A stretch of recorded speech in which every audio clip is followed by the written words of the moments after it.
whatever predator is out there can outrun, outmaneuver any human being on two legs any day of its life. So when you hear a individual say, for instance, I barely made it out, or, you know, I barely escaped. Did you really barely escape? Or did it was just trying to get you out of the area? Because you will never be able to outrun a dogman, period. There's nothing you will ever do to be able to outrun a dogman. If you got out, regardless of the so-called perception of the behavior behind it, so meaning you were running and you heard this thing snapping, growling, you know, roaring, if you got out, then his intentions weren't to kill you because you got out. You can't outrun a dogman.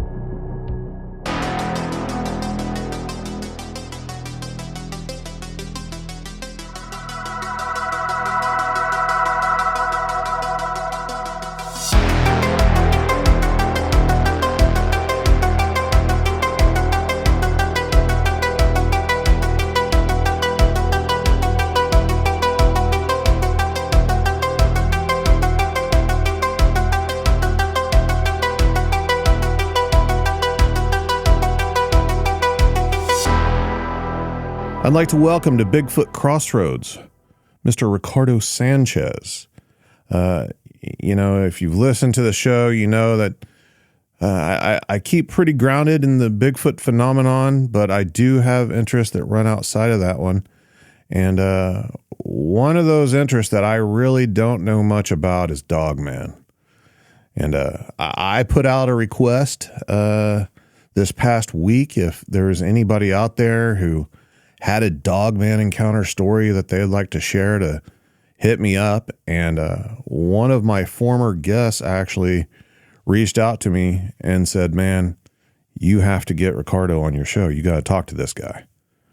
And I reached out, and man, I was blown away by your story. You know, at least as much as you told me. If you don't mind, first off, welcome to the show.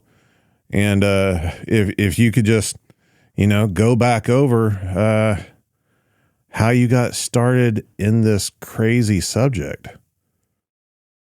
I've always been interested in the cryptid community, you know, and the unknown when it comes to animals and stuff like that. So even from a younger age, watching shows that had to do with Bigfoot and stuff always interested me. Back then, there was a lot of times where I was always in the woods because I always loved the woods, always loved nature. And things might have happened back then, but, you know, when you're a child, when you're young, you don't really think about those things. Now that as an adult and you've analyzed and researched behaviors and patterns and whatnot, you know, today I can say that most likely, not saying that it's an accurate statement, but most likely some of the things that I've had happen to me when I was younger in the woods had to be cryptid related. Mm-hmm. And as you grow older, you know, you go through life always loving nature, always being in nature, but not really seeking out cryptids because it was, you know, not on your radar pretty much. To move forward to the first time that I had a situation that sparked interest on what in the world was that, right? Yeah. This part was a little bit before, probably a week or two before the information that I started to give to you. But it was where I lived in Wisconsin. So I had already had a Bigfoot experience in the northern Kettle Moraines. At the time, my then wife, was pregnant. So we had moved from where we were living in to an area where it was mostly cornfields. We were very close to a marsh in Wisconsin, the Horicon Marsh, one of the largest marshes in the state. So one night I was out taking out my dogs, and I kid you not, I've heard coyotes all my life. I've heard wolves. This sounded identical. This is funny. It sounded identical. I don't know if you remember the movie American Werewolf in London. Oh, yeah, of course. When the werewolf would howl. Yeah. Well, it sounded just like that. Oh, wow. Out in the distance. And I had always heard once or twice some Bigfoot howls, but this was totally different, right? And I'm like, what in the world was that? So I began to look up people, information, and I got linked to it to 2 or 3 people.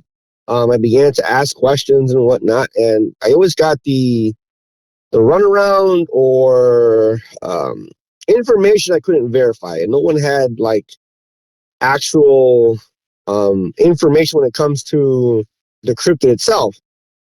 And that led me probably 2 or 3 weeks later on. My wife would drink bottled water, and so in the car we had a bunch of containers of bottles, the ones you buy at Walmart. So I went to the car to get that. I had a low headlamp, but I got to the car, I picked it up, and when I looked behind me, there was some eye shine, and it was coming towards me. Like I said, back then, I thought it was a cat. Yeah. We had a stray cat that walked around there that we had seen. We assumed it was the ex-owner that lived there who just left it behind. But this thing is kind of like stray, so when you call it, it would run away. So that was odd to me how this cat was walking towards me, even though it was skittish. So that sparked my curiosity. So I'm taking up, all these, I don't know how you'd call it, jugs or containers of water bottles out. We had like 2 or 3 in the trunk. So I'm placing them on the floor and I'm seeing back, and this thing is slowly creeping up to me. And I'm looking back, I'm saying, what the hell is that? What in the world? And in my brain, it's not, no wild animal's going to walk to you, so I walked towards it. And I remember it just started walking backwards while looking at me. Like he could still see the eye shine, but it's like going away from you now. Right. Backwards. Yeah. So it's like, well, what in the world? So at one point I said to myself, so I walked straight to it and it walked straight back, like backwards, just moved backwards. I'm still seeing the eye shine. And it got to a tree, and all of a sudden the eye shine are probably 5-6 feet up off the ground. So I'm assuming it just rather stood up and grabbed the tree. So now it's looking at me. Now that kind of spooked me out because remember the eye shine were low on the ground and now they're high up. Yeah. But you don't hear something climbing up 5 feet or 6 feet. You just saw the eye shine all of a sudden go from down to up. And we lived out in the country, so there's no street lights. It was just my headlamp. And it wasn't very powerful, so I can't really see far away silhouettes and whatnot. It just gives you a light dim on the eye shine. So I went back, I grabbed all the rest of the remaining, jugs of water and brought them inside, and I came back. By then, if I step backwards, when I did go towards it, I remember it going up the tree, completely up, and you can hear the branches like kind of break down. So whatever it was heavy enough to break some branches. Not massive branches, but it was breaking as it was climbing up. And like I said, I brought the jugs back, came back outside. By then it was gone. Whatever it was, came back down the tree and left. That was like the first, what in the world was that? You can't really quite make out of it, but it was just, what in the hell? Right. That same week, my neighbor and I, we were going to go get some stuff, and you know how you buy stuff in the marketplace. During that process, I was telling him about, just jokingly around, to be careful out at night because there was something creeping around the property. And I said it as a joke, Yeah. And all of a sudden, he begins to tell me his story. And apparently that during that week, from the time I saw it to the time that Sunday, in between that week, he tells me that him and his wife went on a walk. They had kind of had a little argument. So they wanted to walk and talk it out, Now, to the house, there's a trail, and that trail leads to the Horicon Marsh. So that trail is, it's probably half a mile. And so he was telling me that he heard some things paralleling him in the bushes, the trees. And they were, walking beside him. His wife got scared. His wife wasn't really much of an outdoors person. So having this thing, it it could have been a rat for whatever purposes, but she would have gotten scared anyways. But she was really scared. Being religious, they had, she asked her husband to pray. So they had prayed, give her strength, get him out of this because she was getting scared. So they got out of the trail into the road that led to the house. And as they're walking, he remembers hearing clicking sounds. But he turned around and he saw nothing. Because he kept on hearing things, he had a flashlight on him. So he turned it and looked back, and he tells me he sees 5 sets of eye shine, and one of them was red. The other ones were like, golden, amberish kind of color. But he saw those sets, and I asked him, well, how tall off the ground do you think these things were, or the eye shine? And he said, well, probably about 6 or 7 feet. Huh. So obviously by then I know for a fact they're not coyotes, right? Yeah. But then he began to describe some weird noises. And so again, I'm not thinking Dogman at the precise moment. I'm thinking more Bigfoot. So I got to the YouTube channels and looked up Bigfoot howls and, noises and whatnot. And by then we had stopped to eat. And so we were sitting down talking normally, and he'd eat and look at me and say, no, that wasn't it. No, that wasn't it. No, that wasn't it. And back then, there was I'm assuming it's still up, the North American Dogman Project website. So there was 3 or 4 recordings, from supposed eyewitnesses. And once you hear the 3rd recording, you can literally see him drop what he was eating, looked at me in a dead stare, and he got goosebumps all over and said, yes, that's it. And my brain went like, are you kidding me? So you're saying we got dogmen on the property? What? And like I said, it was a cryptid that you hear about, but you don't quite, it's not, you can readily believe about Bigfoot, but a dogman, so I kind of questioned him more on how it on what happened that night and whatnot, and we left it at that. For a whole year and a half, I would say it began every weekend. It would begin every weekend, and then it extended to every other weekend.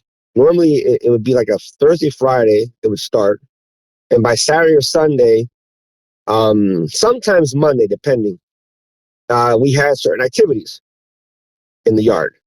And you can clearly see where they were crouched down or where they had moved. At one point, they even moved I had 2 10x10 kennels where the dogs were at. And obviously, they're tightened with raptor and whatnot. And one of the panels was pushed in, which was interesting because we had some individuals from the North American Dogman Project come to the property to talk about the encounter and whatnot. And one of the people that came tried to push the panel back straight, and he couldn't do it. Trust me, I'm trying to tell you that wasn't my dog, because this guy was like 6 foot something.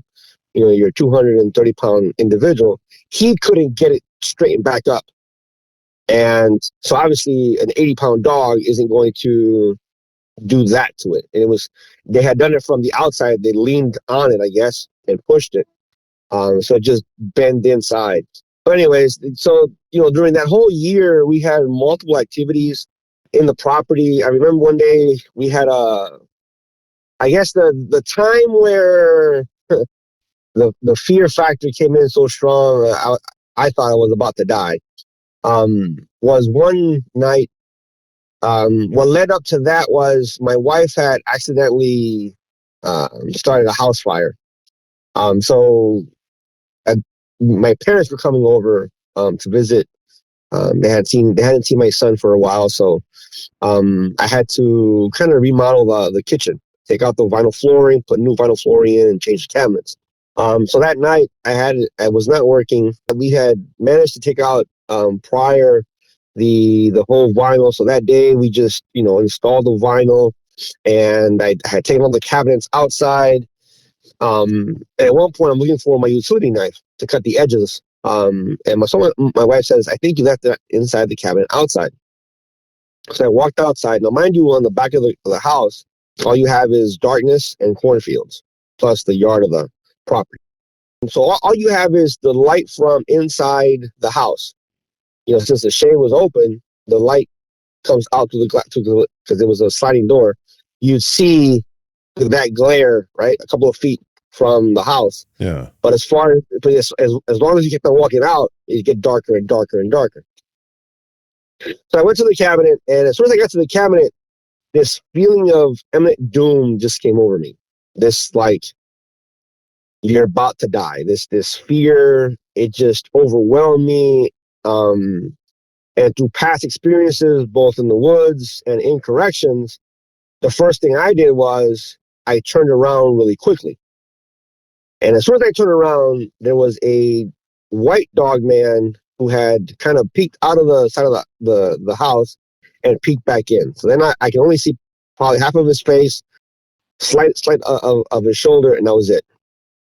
That led me to look back to the front, because if there's one in front of me, my brain is telling me there's one in front of you.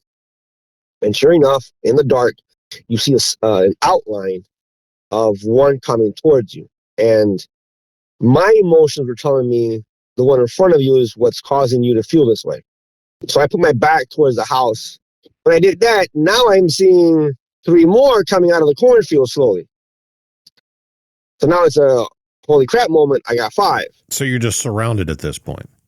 Yes, with my back to the house. I still have this strong feeling of imminent doom, and my brain was saying, began to think about my family that's inside. I have like a 1.5-year-old baby, and my wife's inside. If I scream or call for them, the door's going to come open and shit might go bad. Yeah. Don't ask me how or what. It's something most correctional officers have gone through. But it's like all of a sudden the fear factor left, and it's time to fight. So you kind of blocked all emotions. And I remember grabbing the utility knife from inside the cabinet. Now, I'm not saying that my brain was saying, I'm going to fight 5 dogmen with a utility knife. But at the moment, that was the only weapon that I had. So that's what I grabbed. Yeah. And I remember, and I remember saying this, and I said this twice. And for people who may ask me, I said this pretty much to psych myself out, to say to myself, let's do this. I wasn't thinking about if they, that I thought they understood me, or if I thought that they must have comprehended me. No, I said it because I was in a state of mind of, let's go. So I was just pretty much talking to myself. Once I got the utility knife, I remember saying twice, this is my house, back off. By then I had stood up, erect, not in a threatening posture, but like more of a neutral posture of whatever's going to happen is going to happen, let's go. But when I did that, the one in front of me just like stopped. And the feeling began to leave. And when I kind of looked back again really quickly, I did not see the white one. And the ones that would have been at that moment in time towards my left, or the ones that were coming towards me from the cornfield, they had stopped. And all of a sudden, they started walking slowly back into the cornfields, because we were surrounded by cornfields. And they left. I grabbed my, I grabbed my senses, walked into the house, closed the door, and the sliding door had it was on top of a lip, like a 6-inch lip. So you had to step down. And because of that lip, so I sat on that lip. I was shaking. I mean, I was trying to not shake, so not to cause my wife to think there was something wrong. But that didn't happen, because my wife came out of the bathroom, and as she's walking past the kitchen into the living room area, she stopped, did a double take, looked at me, and literally asked me, what's going on? Are you okay? And I only told her was, yeah, I'm fine. I think I'm just tired. I'm going to finish this right now and go to bed. And that's what I did. But I learned something that night that has helped me throughout my research. I think that's the moment in time that I tried to look into social media. I've never been a social media guy. even in that moment in time, I wasn't even active just in normal social media. I never seen myself as an active person on social media, but I wanted to figure out information so I can help myself because I was living there. So the idea of I want to pack my family and leave, you know, I had 5 dogs, a child, a wife. It's not, you can't just pick up and leave, right? Right. So the whole thought was, okay, what can I do to rather, make things better, make sure that I'm able to walk outside and not get eaten or attacked. And that became my life goal, was to learn behavioral patterns. In the beginning, like anybody else, you start reading stuff that people written out, or you listen to the podcast. And I do remember the first podcast that I ever began to listen to was Dogman Encounters. And I began to see patterns there that by your 20th, 30th encounter, you kind of already knew the outcome and what was going to happen next. Because things just began to correlate and everything, there was the same pattern, the same process. Sure, back, today I would say to myself when looking or listening to podcasts, well, probably the story is just, made up by a whole bunch of different individuals that listen to other podcasts or listen to other encounters. But back then it was awfully fresh. So I wasn't looking at it like that. And sure enough, those patterns, again, is information that I used in my research up until today. Every year, every day, every month, every breath, you get in more information and more information. But I've gotten this information from the field. At one point in time, I stopped listening to podcasts. I stopped reading, books and whatnot about lore or myths and legends. Not because they weren't interesting or not because I may have not been able to find some information on it, but simply because what I was living and what I was seeing in the field didn't correlate to what I was reading. So I just stopped. I just stopped reading them.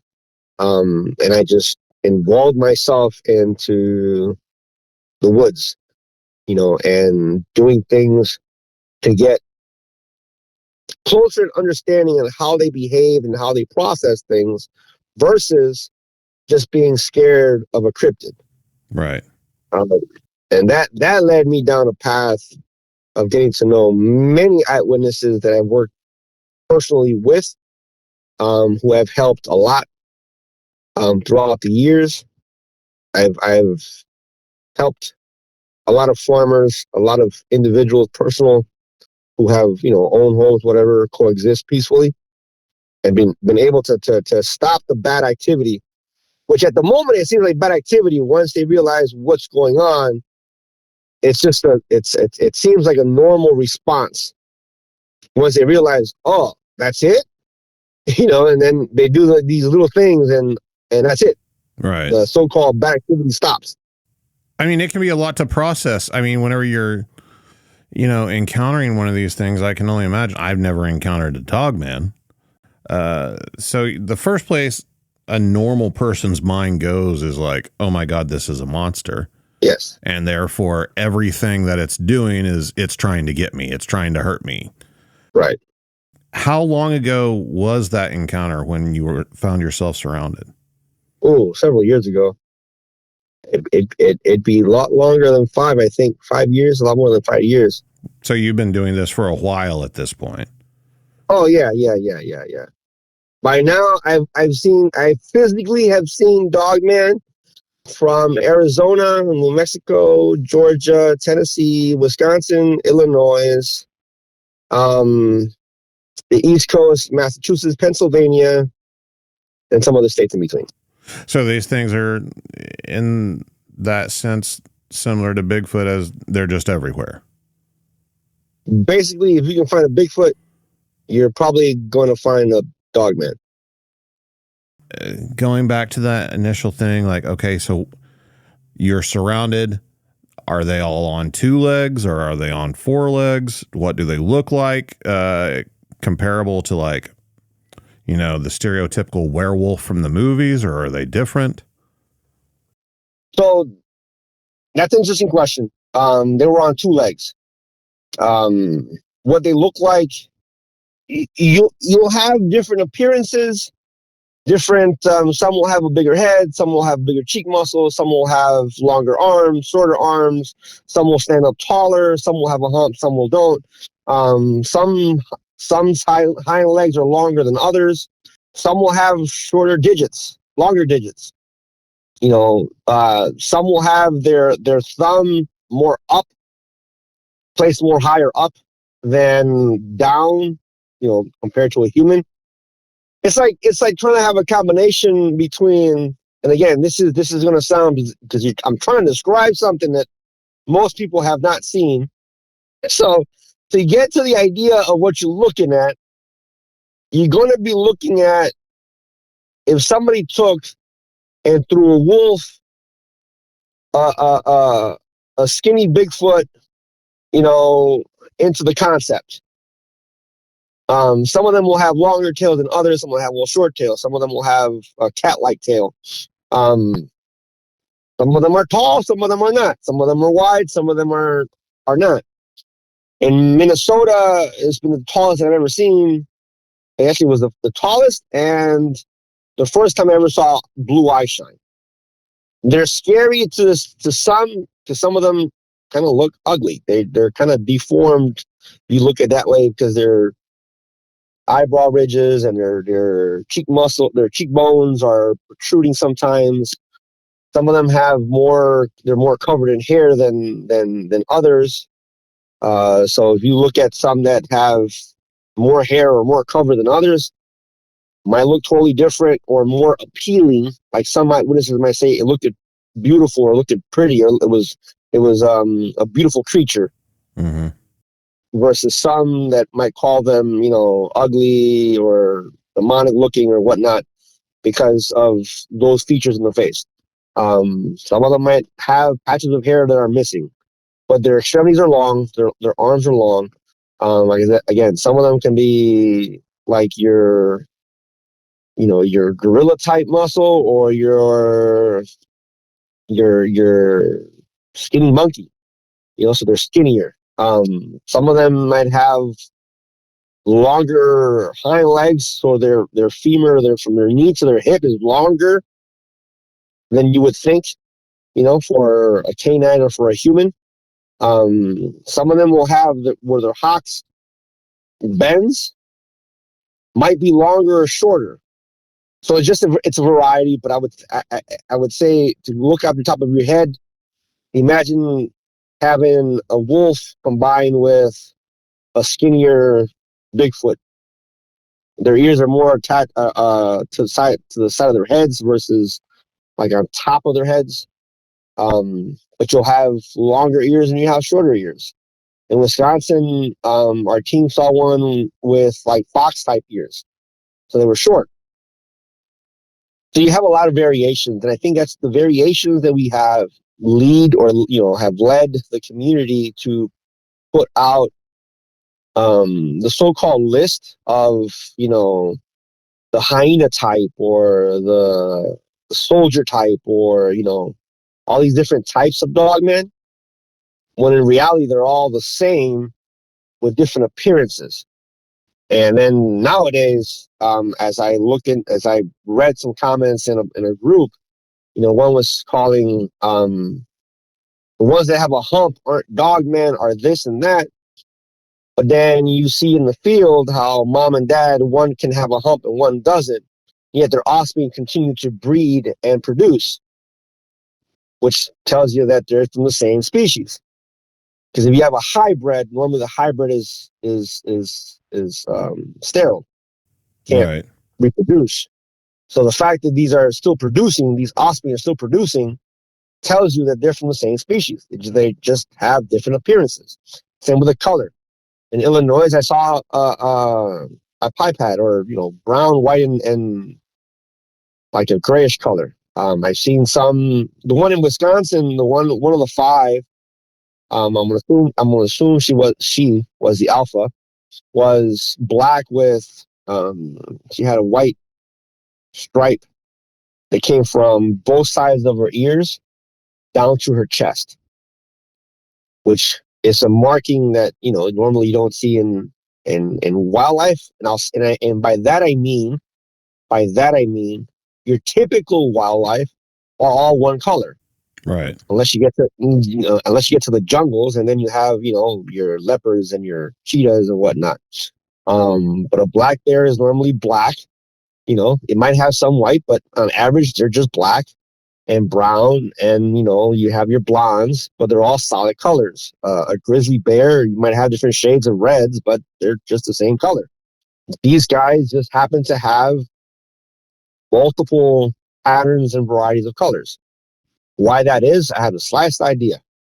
When you're going back to, they were on 2 legs or on 4, something that another researcher that I call a good friend of mine's pointed out, and through the years, as you see in the field, being on 2 legs is a defensive mechanism. Right. Just like a bear goes on 2 legs.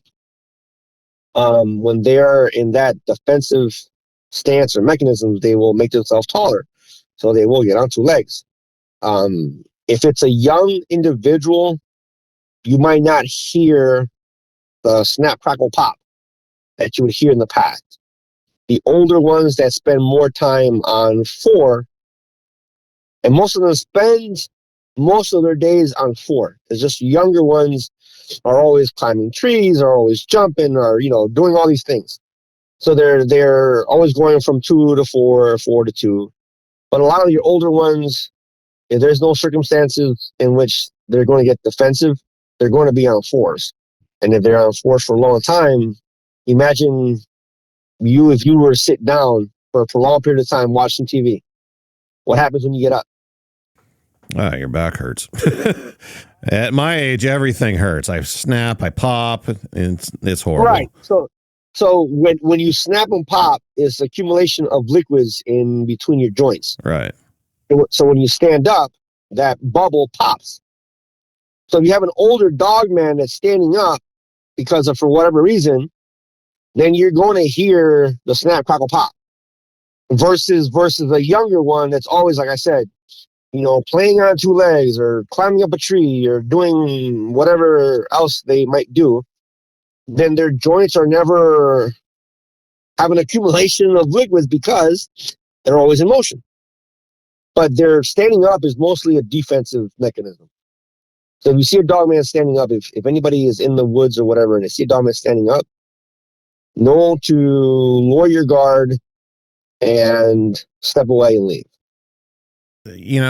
10, 15 years ago, dogman was hardly a thing.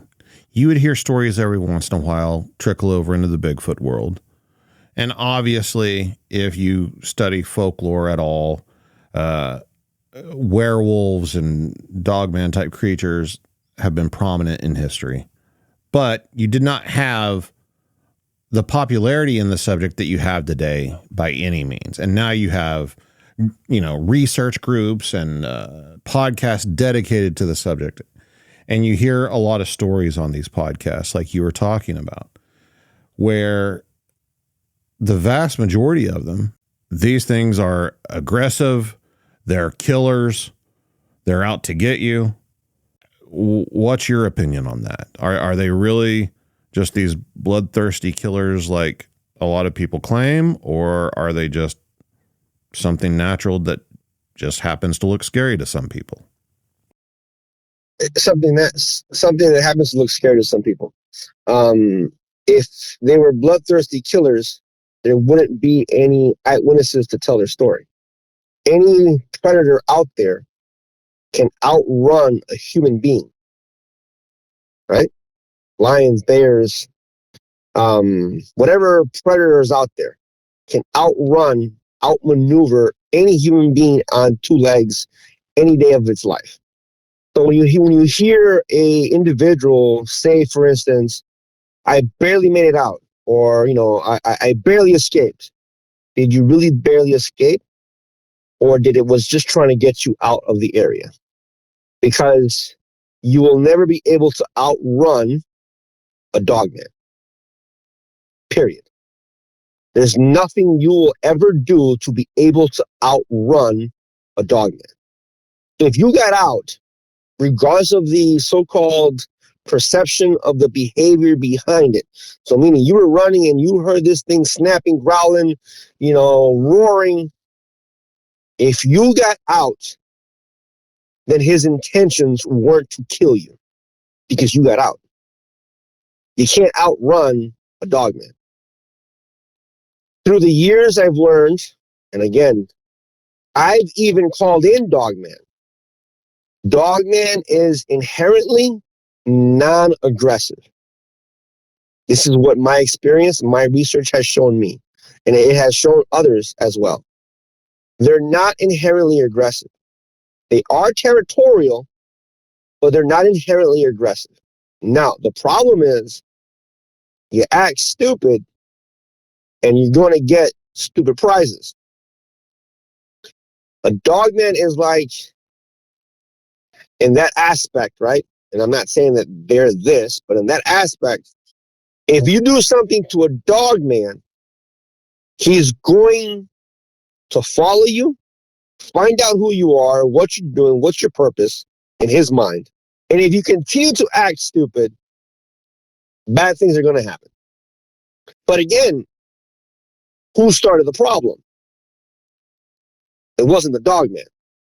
It's just that their intelligence are higher than what most people, those that don't know much, presume. So they go, it's a wolf, or no, it's not a wolf, it's not a coyote, it's not a bear, right? A dogman can do a lot of things that your smartest primate can do and a little bit more. So you have that intelligence into a very animalistic instincts behind it. Okay. But they're not, again, if they were really bad, with the amount of dogman that I've seen people talk to and whatnot, people would be dead. And you wouldn't have any encounters whatsoever because the person would be dead to tell the encounter. So I'm sure you've done this before, at least in your mind over the years. You've talked about helping people and the process of, dissecting what their encounters are and their experiences and figuring out why it's happening, how to stop it from happening or change the outcome. So let's look at your own encounter that night that you were surrounded. What was going on there now that you have the knowledge that you have all these years later? How would you dissect your own encounter that night? Okay, so dissecting my own encounter, my neighbors who lived right next to me were having arguments all night, including he would sleep in his car every so often because they would have a fight, and he'd just go to his car to sleep.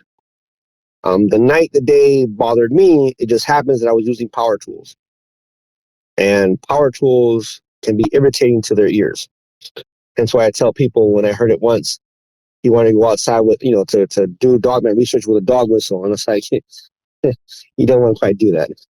And the one person that did do it, he had to get in his car and leave.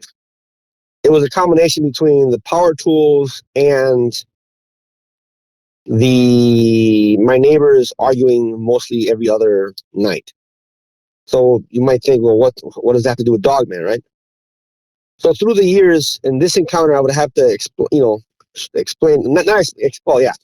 this encounter so you can understand where the process of this theory started, right?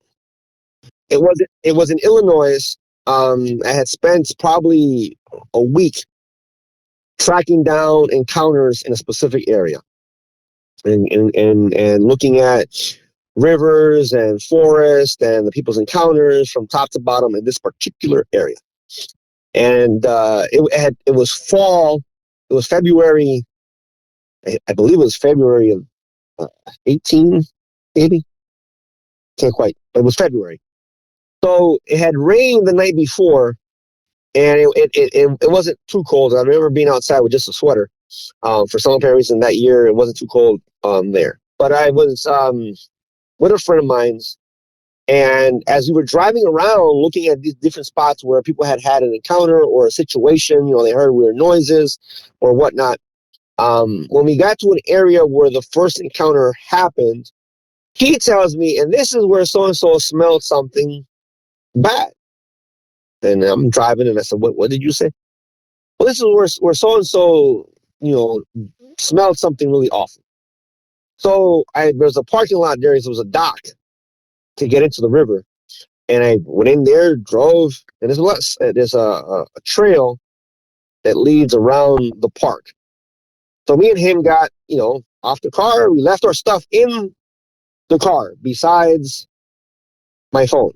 So I had parabolics in there. I had recorders in the car. I left all that in the car. I fight myself for that, but I left it all in the car. So we started walking, and I said to him, let's look for footsteps, because it rained the day before, so the ground would have been slightly mushy.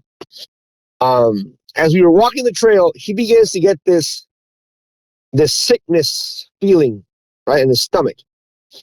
And he's looking around, and he's telling me that because he's walking with a stick, and he's getting this feeling. I'm like, don't you feel that? No, I'm fine. And I said, power through it. We're not going to go far. But he did. He powered through it, and he kept on walking, and his sickness or his feeling of being sick left. We got to an area, and there was a slight impression in the ground, not fully for us to realize what it was, but it wasn't human because of the shape of it. As we were coming back down, the trail has a dip. That dip in the summer, once you get in that area, it's kind of marshy. But because it's cold, right? Cold enough, now you're able to walk on that because the ground was hard from the day before, from the days before. But it was also, you had a lot of footprints from deers and whatnot. And I, went down the slope and started walking on that area. All of a sudden, as I'm walking there, I look up and I see this big black head within the dry grass. The minute I started telling, my buddy, Dave, behind me, look behind me. And I point behind me. And so he's trying to figure out what? Look behind me. Is there something there? So he points, he starts looking. All of a sudden I hear him say, he's right there. So I glance back and I see him pointing with his stick. So I had a dogman in front of me, a dogman behind me. And these guys began to semicircle. So the one that was behind me, which now is in my right side, is going in a circle towards my left hand. And the one that was in my left side was going to my right side. And they're going back and forth. And they're making these strange popping sounds. And, you can hear the popping. You can hear the swoosh between the trees and the grass and the dried up vegetation. So Dave goes and says, I think you better get out of there. So I started stepping backwards while still looking forward. And I stepped back. I got to the ridge to get back on that trail. And I'm upset. I'm cussing and I'm like, darn it, damn it. I have nothing on me to record this because it was obvious of the vocalizations and the popping sounds and all this other stuff. So I said, screw it. I'm going to go back. And I grabbed my phone. I put it on play and I put it on my chest. And I walked out. And as soon as I walked out, and I have it recorded, you hear this. And I stopped. Dave in the back goes, there you go. And it went silent. Now, what was interesting was this was at 1:30 in the afternoon.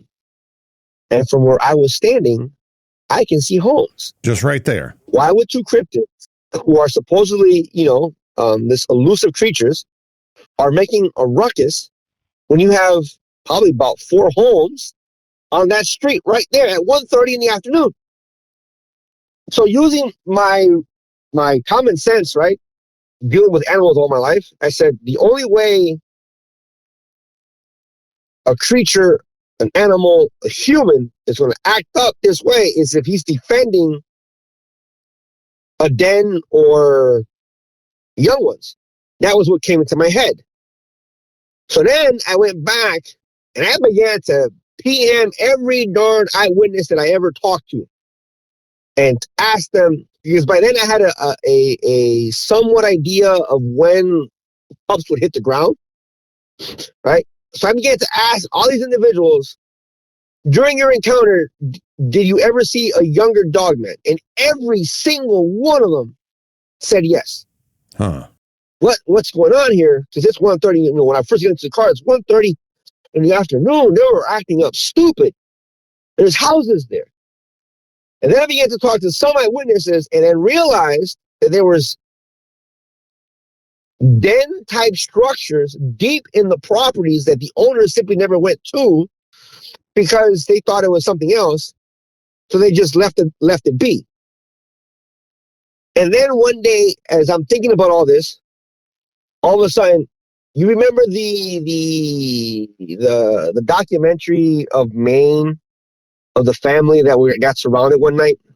The Palmeiras encounter? Okay.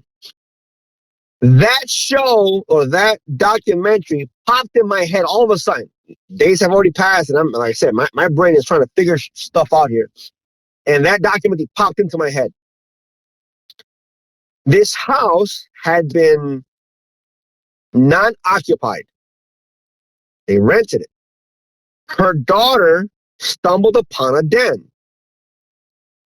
That night, the dogman came to the house. Did they break into the house? Did they kill the husband?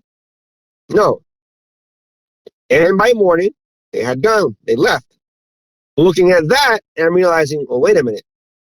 So they're building dens near homes. And that was corroborated by some eyewitnesses who had seen den-type structures deep in the woods where they were living in. But they always left them alone. So now I was looking for a reason. So why would, if they were having pups near the homes, what's going on that is causing them to all of a sudden come to the homes and, let's use the words, harass the home? And in every single case, and I say this, every single case, something that was disturbing the atmosphere of the environment was going on, whether it was positive or not. So meaning, in every case, from East Coast to East to West Coast, from North to South, including European countries, something was happening at the moment in time where the dogman decided to come scope out the situation. It could have been as difficult as a difficult divorce. And I'll use that as an example. Difficult divorce, why would that? Because if I had pups near your home, right? Normally a difficult or a bad divorce brings in screaming, arguments, more people because now somebody's moving out, right? More your kids probably crying or whatnot. A lot of commotion. Well, if I have pups near your home, that's going to trigger me to find out what's going on. Normally this area is peaceful. This is why I put a den back there, because this area is peaceful and quiet. Right. Normally they just come in to figure things out, to figure out what's going on. A lot of times the problem, the family problem, subsides within a week or two, and the problem goes away. There's no more peekabooing in the windows. There's no more knocking at the doors or trying to open the doorknob, unless it continues. Now, once they leave, and this shows me in my research that they've been there for a long time and they know the eyewitness. Because once the problem subsides, the eyewitness then begins to see pups somewhere in late spring, early summer. Would a living creature, and I don't care what living creature it may be, allow their young ones to frolic, roam, or be around an area that they feel uncomfortable with? Oh, of course not. Exactly. So if a dogman is allowing its pups to walk around in your yard at nighttime to be around your property to the point that the eyewitness is seeing them and can tell the difference between adults and the pups, then that means that dogman understands that its offspring is safe. I mean, are there situations where property owners have some sort of relationship with the dogman near their property? Yes. The relationship, I mean that there has been many, and I have one case now that's been over 5-6 years that I've been working with the eyewitness. There has been many farmers who have had coexistence with them to the point where they can just go outside, they'll see them, they'll keep doing their things. We've had situations where Dogman just lays out in cover and watches somebody do their gardening. We had some that roam the property so much that it actually waits to mimic the kids coming out of the school buses and then goes back into the woods. We've had many situations where they'll come and kind of herd the deer in a certain, during the wintertime, they'll herd the deer towards the property owner because the property owner leaves out food, corn for the deer. They're seen in the trees, kind of like, herding the deer from the top to, from the top of the hills or whatnot towards the property owner. And obviously they use that as food source. But there's a lot of stories where there's a coexistence and a respect. Now, I am not saying that there's been a case where a person goes outside and, hey, Johnny, come here, I want to pet you. Right. No, I'm not saying that, right? But there are places where there's a coexistence and a protection of the property when there's strangers in that property. I was just going to say, you've talked about patterns and behaviors, and I know I've been awfully quiet, but I'm just absorbing everything you're saying. And one of the things I'm noticing right off the bat is a lot of the things you're talking about are very similar to some of the things in the Bigfoot world. Mm-hmm. So let's just say a property owner starts noticing strange things on their property. Something's going on. What are some of the differences to determine that it's a dogman and not a Bigfoot? I would say vocalizations, but then again, Bigfoot can also mimic things. Climbing on top of the roof. There's certain vocalizations that I've never heard of Bigfoot or have known of Bigfoot to do them that I've experienced. Some of them are recorded. But then again, like I said in the beginning, if you find a Bigfoot, chances are you'll find a dogman around. And if each one mimics each other, then you probably have the same outcome. For me, like in my property, unless I have a dogman track, then I'll never say I have a dogman on the property. Dogman responds more animalistic, I'm going to say, than a Bigfoot. So he's going to respond more with that territorial aspects. So he's going to come. He's going to wake you up. If he's there in the window, he's going to be tapping at your window, and you'll hear the darn claw. His claw tap at the window versus the finger. There's a difference, right, between right the finger and the nail. With them, it'll be the nail because it's the first thing out. There's clicking sounds that they make when they're like in a anxiety type stress while looking at people or situations. That sounds like if you Google cat clicks with the mouth, similar to that, just amplify it. Okay. So they make those sounds where when you're like anxious, when they're anxious, like they're observing you and they're like in the woods and they're trying to, their state of mind is like, cautious, anxious, etc. you'll begin to hear these clicking sounds. Except they're loud, obviously. And then their pattern, well, Bigfoot can do this too, though. They're always in sync or synchronized. So if a dogman if there's a family there and you hear them at night, another vocalization that you'll hear is, it sounds like the predator sound, like literally that sound. And then you'll have the vocalization in one, and then you'll have footsteps going around where that noise is coming from, and then that individual follows the rest. But Bigfoot are capable of doing that too. So unless you have a visual, I'm going to say, to be 100% sure, you got to have a visual. So you could have situations where people think they're dealing with Bigfoot, but they're actually dealing with Dogman, and vice versa. Right. Without a visual sighting. Yes. Howls are tall tale howls. Right?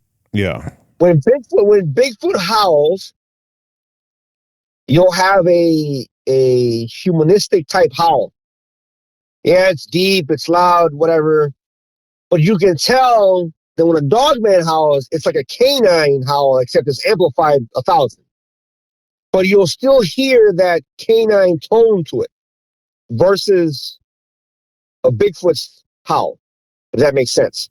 Yeah. For instance, Don came to my property and they kind of told him that he wasn't welcomed. And one of the howls that he heard was like if it was right next to his window and, amplified, which is common because of their size and whatnot. But it's very, their howl are very canine, and you can kind of, if you've been out there enough, you can tell. But again, if somebody doesn't know Dogman, doesn't know Bigfoot, unless you have a sighting, you're not going to really, unless you see a footprint in the floor, you're not going to really notice or know that you have one or the other. You have a lot of experience with dogs. Yes. Are there like distinct similarities that you've noticed with dogmen and their behavior and then just regular men's best friend canines that we're all used to? I mean, do they behave canine? Are they living in packs? I call them clans. And the reason I call them clans is because years ago when I began to study, I realized that a lot of the alphas are females. Really? Hyenas, the alpha is a female. She's bigger, she's stronger. So I use that term clan versus pack because of that information that I was getting and seeing. So they have clans, they have family clans. Normally the average, I'd say 5, mom, dad, and 3 pups. The pups normally stay with the family. 1 or 2 might grab a sister and walk off, but that's not normally the norm. Normally, if there's 2, you'll have a total of 5. But there are areas where there's a lot more than 5. We have whole generations in that area. And obviously that all depends on food sources and whatnot. Like a stray dog, if they find your area peaceful and whatnot, and you accidentally have left food outside for them, and I say accidentally because a lot of people feed their dogs outside or grill outside, and then they go to sleep, and they just think the raccoon is eating the food or whatnot, and it happens to be them. They're hard for you to get rid of them, just like a stray dog, because they've learned that there's a food source here, right? So there's a whole process to get them to leave without getting them upset to the fact that, hey, you've always left it for me. Why aren't you leaving it now? So they get pissed off like Bigfoot does. Oh yeah. Huh. Yeah, to some degree, yes. If you are constantly, like for instance, perfect example of a case in Georgia. The guy had a pit bull, and then every night he'd bring the pit bull inside, but he would leave the bull outside.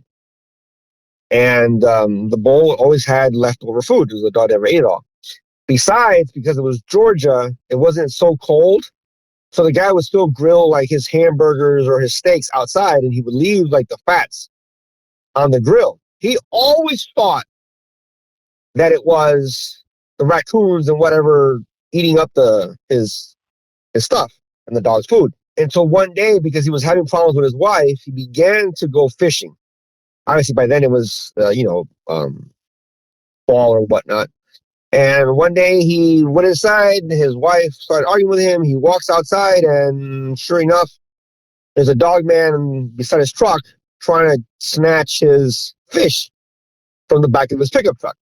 And let's just say, without being overly aggressive, the dog man pretty much, said, "This is my fish. Leave me the hell alone." And okay, so the guy stepped back, let him have the fish, and off the dog man went. No problems with him. I got the fish, I'm off. But when the food stores began to dwindle because he wasn't fishing much, because he was having problems with his wife, so now the process with him was to desensitize the dogman to not having food while fixing the whole commotion problem to get the dogman to stop. And this is when they began to herd the deer to his yard, which then made him continue to feed continuously. And that provided them a food source without them having to mess with his property. Huh. So, but every case is different. And I tell people, because in the past, they would some people, and this is why I stopped giving info to people on Facebook groups and whatnot, because they would give what I would tell somebody to do to somebody else, and it's like, no.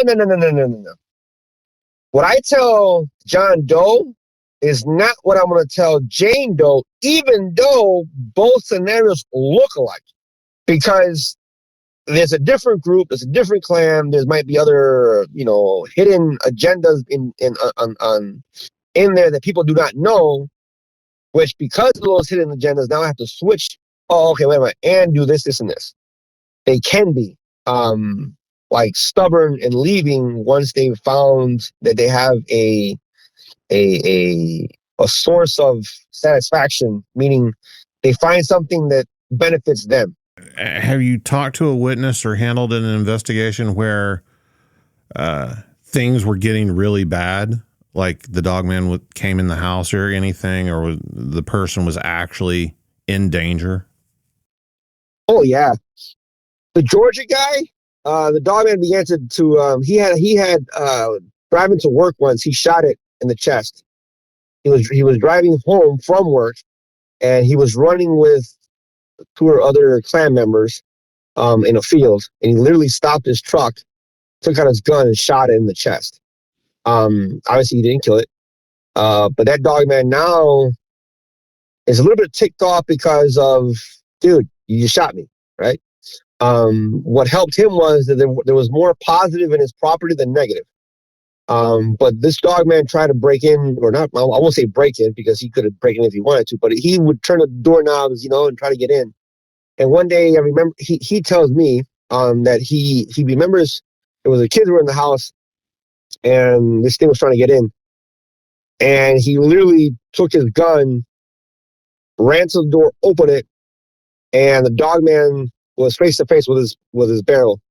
And the dogman finished back, looked at him, mumbled, growled something, and then jumped into the woods and left.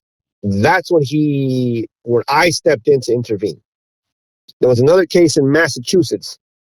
So there was a biologist that I knew, her friend was having problems with a dogman. This dogman, when they called me up, had already begun or had already taken out the shingles of on top of the roof and was beginning to make a hole on top of the roof to get in. Oh, wow. So when she calls me up, her friend didn't want to talk to me because she was in a nervous wreck. She had carpenters there trying to fix the patch because it was already breaking off the plywood to get in. So I started asking the 1,000 questions that I asked about environment and a bunch of other things. And, one of the questions that I asked, because her son had just moved in. So one of the questions was, had her son been abusive towards her? The biologist didn't want to ask her the order of that, 'cause that's a private question. So I said, I have to know, has her son been abusive to her? Has her son been drinking? Has her son been doing drugs? Has he been causing, disruptive parties in the house? I got to know. Oh, I'm not going to ask her that.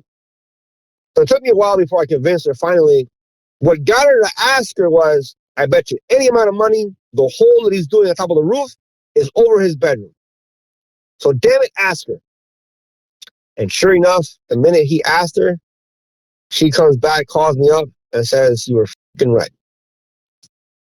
The hole he was making was over his bedroom. He wanted the guy because the guy was getting drunk, doing drugs, making parties and getting drunk with his friends in the yard.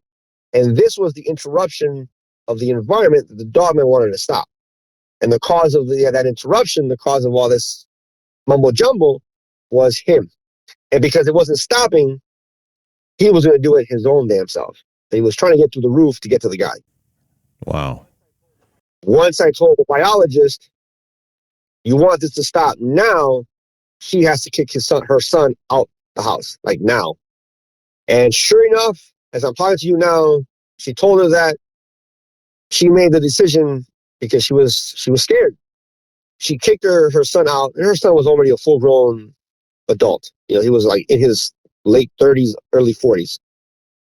And sure enough, once the guy left, she says that the Dogman came like twice, looked out of the tree lines, looked at her, and would walk back into the tree lines. Problem solved. I'm just blown away. And there's another case from overseas where the guy is no longer with us. But I warned him, and I can send you all my emails to you with him, right? So you can read the emails and read what I messaged him if you want to.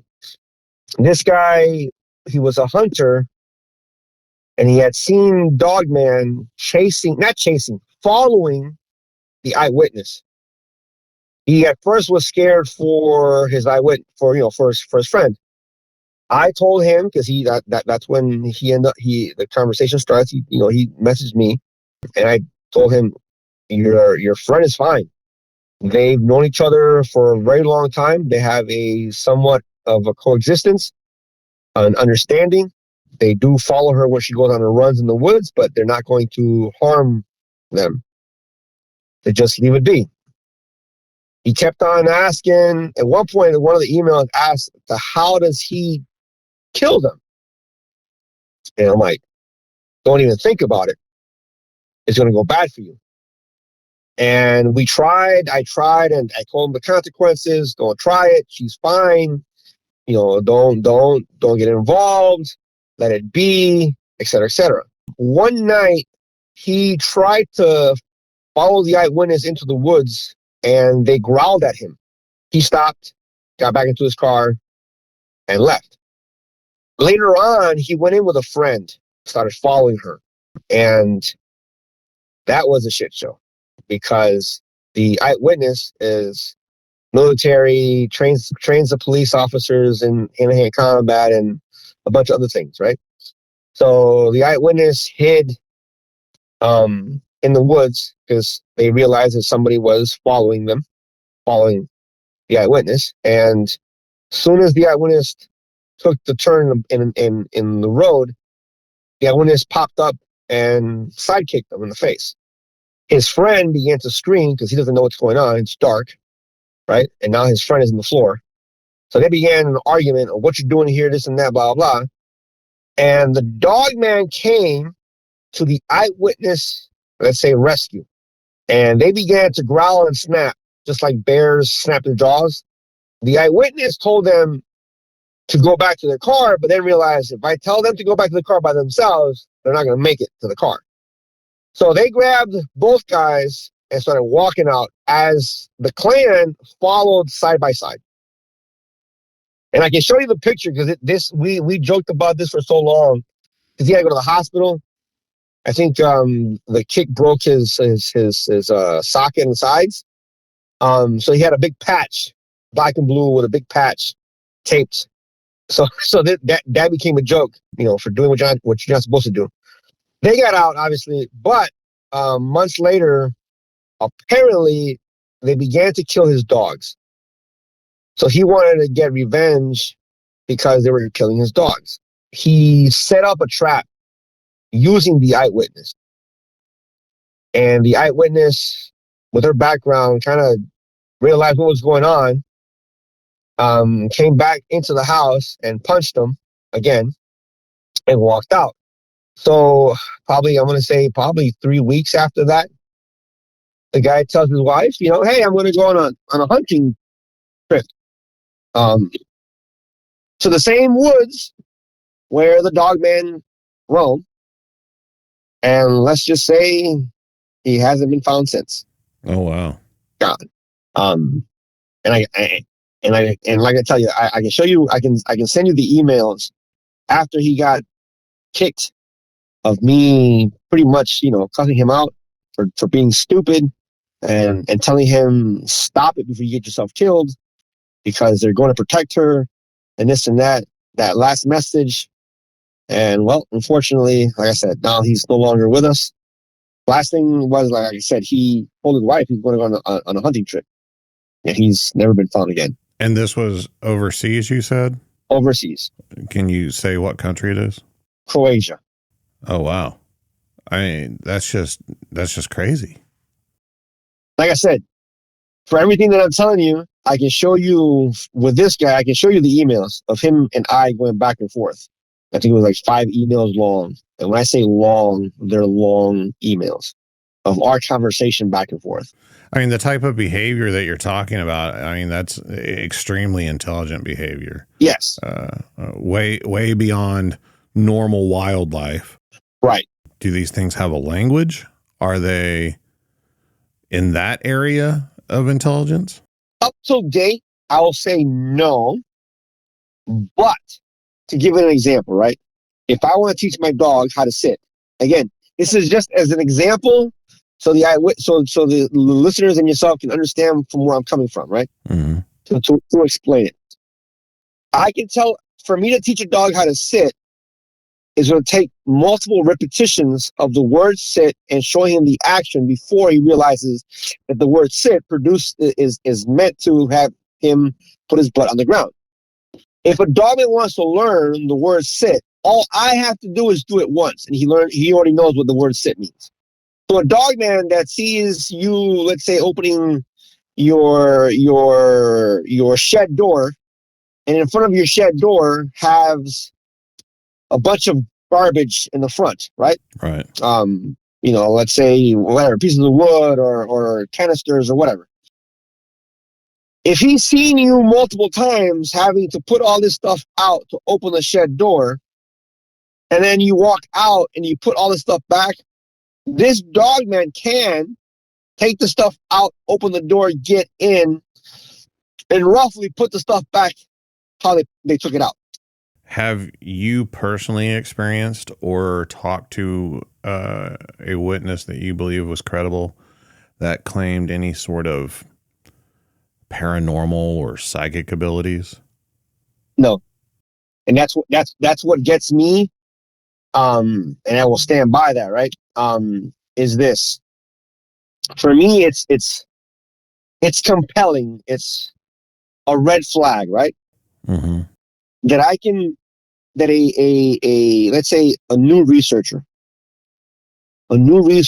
all of a sudden goes out into the field, and within 5 months, all of a sudden claims that this dogman mind spoke to them or talked to them or whatever within the first 6 months of them going out into the field. What I know about dogmen is that 1, they're skittish. 2, it's going to take you a long time to even begin some sort of relationship with them. Even if you're the eyewitness, the only reason the eyewitness gets the attention that they get is because the dogman already knew them through many years. But these individuals that go out and they're new researchers, and all of a sudden, within the 6 months, a year, oh, it mind spoke to me and this and that.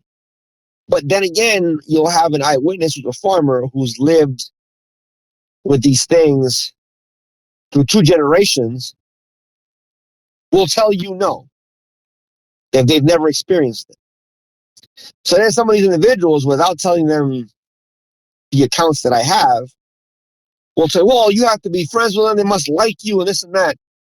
So you're telling me that in 1 year, they liked you versus 2 generations of family and farmers who know they're there, right? Allows them to be on the property unscathed, sometimes even leave stuff out for them, couldn't create a good enough relationship in those 2 generations, and all of a sudden you created that bond in 1 year and you're a new researcher. That to me is a red flag. So when I talk to some individuals that have spent 2, 3, 4 years, yet some of these other individuals, because there's different scenarios, which again throws me a red flag. Like I had one individual that when I started talking about their hyena cackles that they make, oh, I'm not dealing with a hyena type.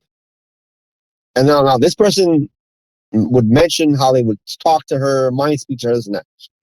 And so she was going off with, because she would hear hyena cackle and think, well, these guys aren't hyena types. They're more wolf people, as some people call them. And I'm in my brain, I was like, and I would tell them, you do understand that all dogmen have the same hyena cackle.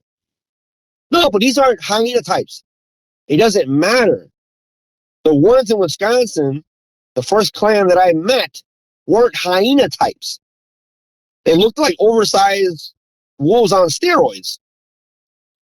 Yet they produced a hyena cackle.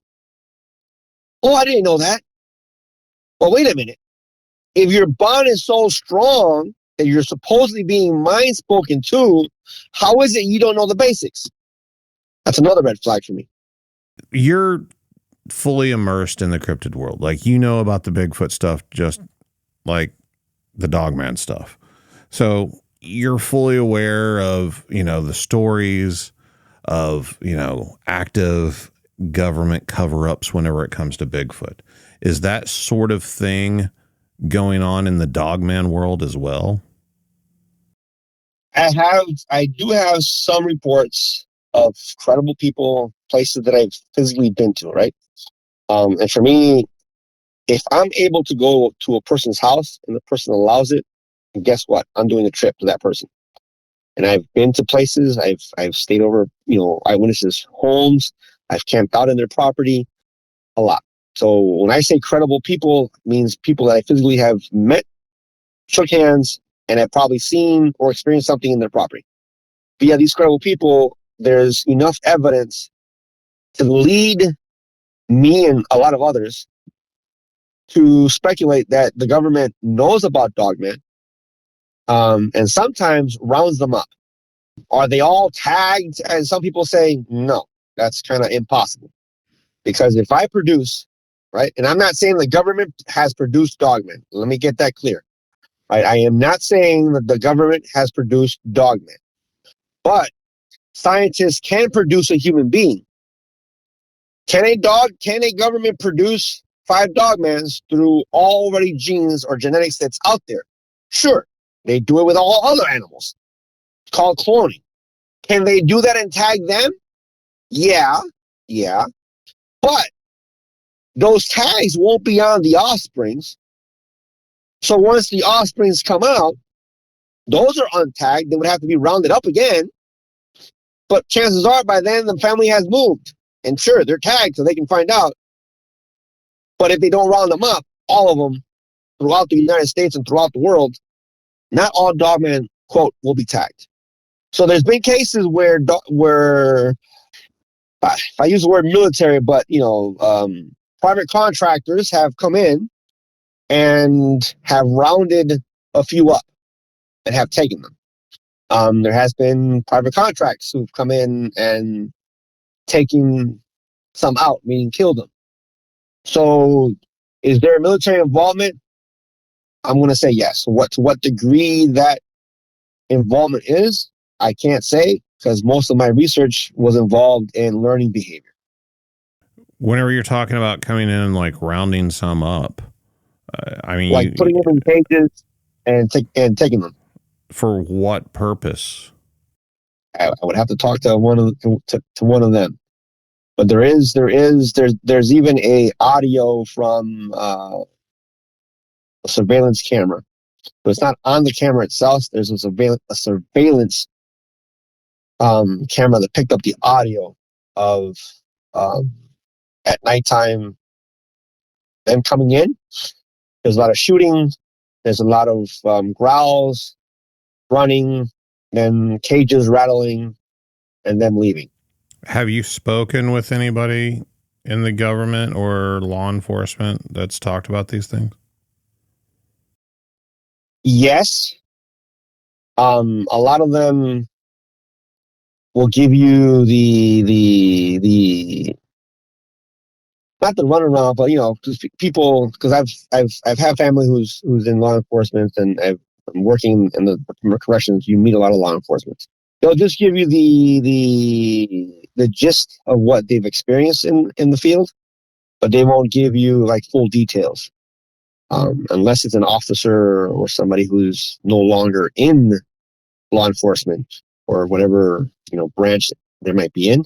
But a lot of them, most of them that I've talked to, like, will continue to stay quiet for lashbacks at them or whatnot. So I find it interesting when there's a podcast with a person just giving out all the details. Yeah. I haven't found that person yet to come on my podcast and give out all the details. So yeah, and they're very, quiet about it. Like I said, they'll give you the little bits here and there, right? But they won't go into details about anything.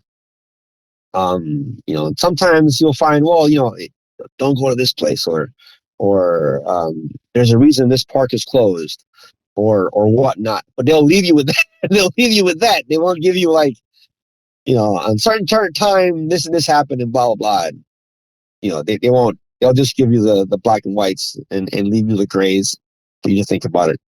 Well, Ricardo, how can people contact you if they have a Dogman problem that they need help with? Well, my email is tmdk9s@yahoo.com. I got to invite you on again. I mean, there's going to have to be a Ricardo part 2, man, because I don't even feel like we even scratched the surface. No pun intended. I did mention to you that when you PM'd me the first, where do I even start? Because there's a lot of stuff throughout the years that answers questions to some things, and at least it leads you in a direction to find the answers of other things. Ricardo, thank you so much, man. You're welcome.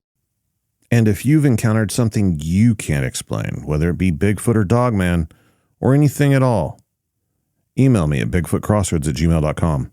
If you get a chance, check out the website, bigfootcrossroads.com.